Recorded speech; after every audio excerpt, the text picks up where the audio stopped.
What I thought of Cameron Coursey the first time I met him. I've known Cameron for a long time. When I first met him, he was younger, and with most young kids, I mean, he was energetic, great guy. When I was here 5 years ago, he was not at Lanier yet, but I knew him very well because his dad worked over at Next Level, a hitting facility and everything else, and I got to know him there. Phenomenal young man.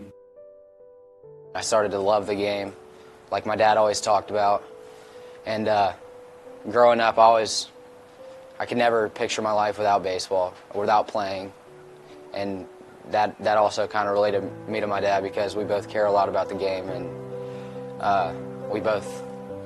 that was his life and that was mine. I kind of carried on the legacy of him.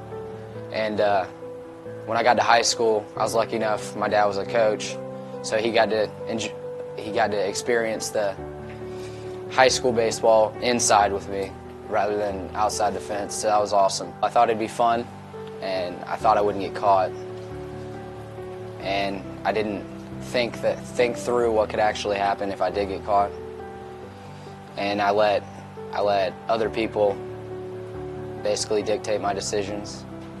If I didn't get caught, then if I wasn't getting caught, then what's the problem? That was my mindset before, because if you don't really get caught, you don't really come to the realization that there is consequences for your actions. After school, me and a couple friends went to get some drinks before the football game, and we drank before and then attended the football game, and then one by one people started getting singled out and started getting caught.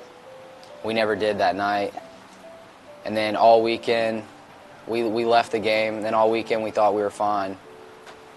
And then Monday morning, when we got to school, we got called in the office. You could see how remorseful they were as soon as they did it. You can tell just by looking at people whether they don't care or they do. And these guys didn't know the extent of what was lying ahead of them, punishment-wise, with their parents and everything else, or me from a baseball side, or the school for that matter.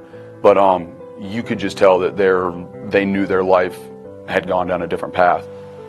Other people that I was friends with were getting in trouble, and in the back of my mind I knew that I did the same thing, and they were getting in trouble, but I hadn't yet, so I kind of felt bad, like I deserved to get in trouble, but I still didn't think I would. I had 3 days out of school suspension.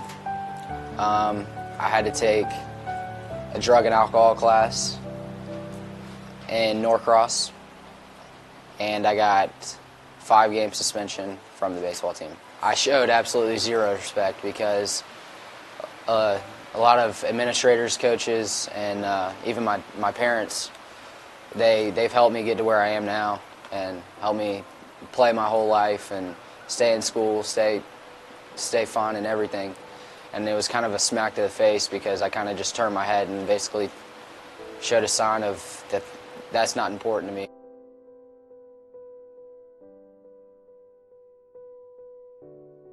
Well, I lost a lot of trust.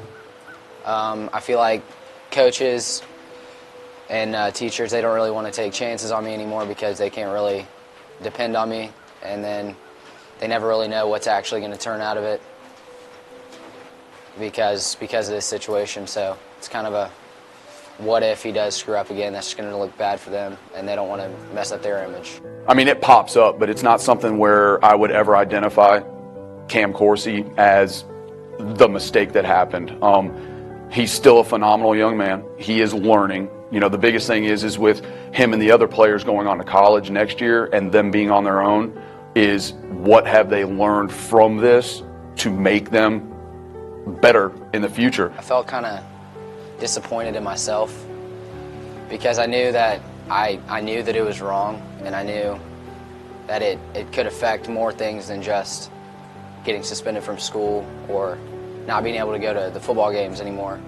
It affected what I've done in my whole life playing baseball, and I felt really selfish because it affected way more than just me.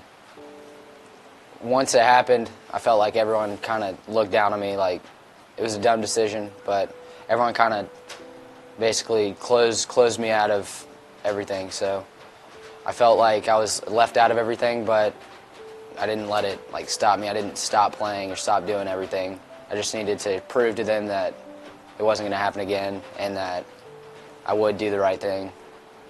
And all my punishments I had, I served them.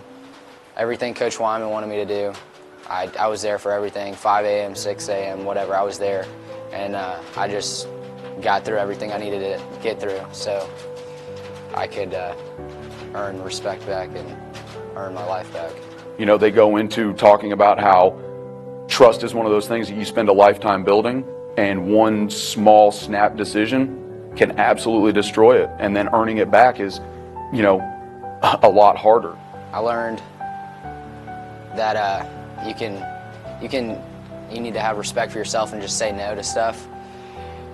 And there's always consequences for your actions, good or bad. Every decision that you make has consequences. Some of them are small, some of them are huge. This one was a big one. And what you do, even if it's one time, it can change your whole life and dictate what you want to do or what you're going to do the rest of your life. In 9th grade, 10th grade, I was focused on what I wanted to be and what I wanted to do, and I wasn't letting anything get in the way of that. And recently, I kind of lost sight of what I wanted to do and what I wanted to be. So it was kind of always keep your eyes on the prize, basically, and don't let one night of fun or a couple bad decisions here and there with your friends because you think you won't get caught ruin that for you, because it can, and one night everything can be lost. Think through first. Basically, think before you act. Whatever decisions you make sure that whatever consequences you could get are worth it. I want to be in school somewhere playing baseball at the collegiate level. I need to graduate, which will happen. I need to play hard and hold the line, which is basically just do the right thing and stay out of trouble, stay low, stay on everyone's good side, and stay respectful to the people that can help me get there.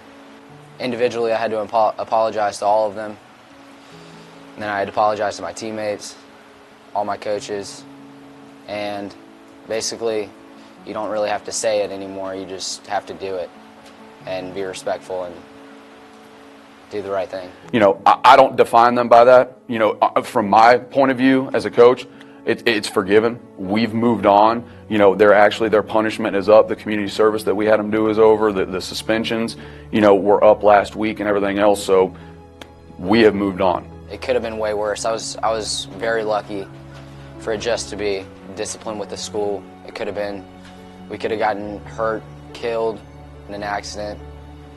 We could have gotten in legal trouble for underage drinking and alcohol in a vehicle. So it could have been much heavier punishments and way worse than it was. So I'm really lucky, actually, that it was just this, and it was just a couple of games suspension, that I can still play and still come to school and still be alive. I would have felt awful. I would have felt really dumb.